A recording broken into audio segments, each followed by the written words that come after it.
भगवान श्री चैतन्य महाप्रभु की जीवनी भाग 1। ईश्वर प्रेम के महान दूत तथा पवित्र भगवत नाम के सामूहिक कीर्तन के प्रवर्तक भगवान श्री चैतन्य महाप्रभु बंगाल प्रांत के नवद्वीप नगर के श्री धाम मायापुर में फल्गुन पूर्णिमा की संध्या को 1407 शकब्द तदनुसार फरवरी 1486 ईस्वी में अवतीर्ण हुए। उनके पिता श्री जगन्नाथ मिश्र सिलहट जिले के एक विद्वान ब्राह्मण थे, जो विद्यार्थी के रूप में नवद्वीप आए थे, क्योंकि उस समय नवद्वीप शिक्षा तथा संस्कृति का केंद्र माना जाता था। वे नवद्वीप के महान विद्वान शील नीलांबर चक्रवर्ती की पुत्री श्रीमती सची देवी से विवाह करने के पश्चात गंगा नदी के तट पर निवास करने लगे। श्री जगन्नाथ मिश्र को उनकी पत्नी श्रीमती सची देवी से कई पुत्रियां हुईं, जिनमें से अधिकांश की मृत्यु कच्ची आयु में ही हो गई। उनके 2 पुत्र बचे रहे, जिनका नाम श्री विश्वरूप तथा श्री विशंभर थे, जो उनके माता पिता के प्यार के पात्र बने रहे। विशंभर उनके 10वें तथा सबसे छोटे संतान थे, जो आगे चलकर निमाई पंडित के नाम से भी विख्यात हुए और संन्यास आश्रम ग्रहण करने के बाद भगवान श्री चैतन्य महाप्रभु कहलाए। भगवान श्री चैतन्य महाप्रभु ने 48 वर्षों तक अपनी दिव्य लीलाएं प्रकाशित की और उसके बाद 1455 शकब्द में वे पुरी में अंतर्ध्यान हो गए। वे अपने प्रथम 24 वर्षों तक विद्यार्थी तथा गृहस्थ के रूप में नवद्वीप में रहे।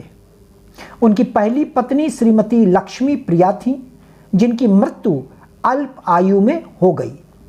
तब महाप्रभु अपने नगर से बाहर गए हुए थे। जब वे वापस पूर्व बंगाल से लौटकर आए तो उनकी माता ने उनसे दूसरा विवाह करने का आग्रह किया, जिसे उन्होंने मान लिया। उनकी दूसरी पत्नी का नाम विष्णु प्रिया देवी था, जिन्हें आजीवन अपने स्वामी का वियोग सहना पड़ा, क्योंकि चैतन्य महाप्रभु ने 24 वर्ष की आयु में ही संन्यास ग्रहण कर लिया था। तब श्रीमती विष्णु प्रिया मुश्किल से 16 वर्ष की ही थी। संन्यास ग्रहण करने के बाद महाप्रभु ने अपनी माता श्रीमती सची देवी के आग्रह पर जगन्नाथपुरी को अपनी कर्म भूमि बना लिया। इसमें से 6 वर्ष उन्होंने दक्षिण भारत में श्रीमद् भगवत का उपदेश देते हुए बिताए। भगवान चैतन्य महाप्रभु ने न केवल श्रीमद् भगवत का उपदेश दिया, अपितु भगवत गीता का भी अत्यंत व्यवहारिक ढंग से प्रचार भी किया। भगवत गीता में भगवान श्री कृष्ण को परम भगवान के रूप में अंकित किया गया है। दिव्य ज्ञान के इस महान ग्रंथ में उनका अंतिम उपदेश यह है कि मनुष्य को चाहिए कि वह समस्त धार्मिक कृतियों की सारी विधियों को त्याग कर भगवान श्री कृष्ण को ही एकमात्र पूजनीय स्वामी के रूप में स्वीकार करे। फिर उन्होंने अपनी सभी भक्तों को आश्वस्त किया कि वे समस्त पापों से उनकी रक्षा करेंगे, अतः उन्हें किसी प्रकार की चिंता नहीं करनी चाहिए। दुर्भाग्यवश भगवान श्री कृष्ण के प्रत्यक्ष आदेश तथा भगवत गीता के उपदेशों के बावजूद अल्पज्ञानी लोग भ्रमवश उन्हें केवल एक महान ऐतिहासिक व्यक्ति मान लेते हैं। भगवान चैतन्य के अनेक भक्तों ने, जैसे कि श्री वृंदावन दास ठाकुर, श्री लोचन दास ठाकुर, श्री कृष्णदास कविराज गोस्वामी, श्री प्रबोधानंद सरस्वती, श्री रूप गोस्वामी, श्री सनातन गोस्वामी, श्री रघुनाथ भट्ट गोस्वामी, श्री जीव गोस्वामी, श्री गोपाल भट्ट गोस्वामी जैसे अनेक विख्यात विद्वानों तथा भक्तों ने भगवान के जीवन तथा उनकी शिक्षाओं के विषय में बड़े बड़े ग्रंथ लिखे हैं।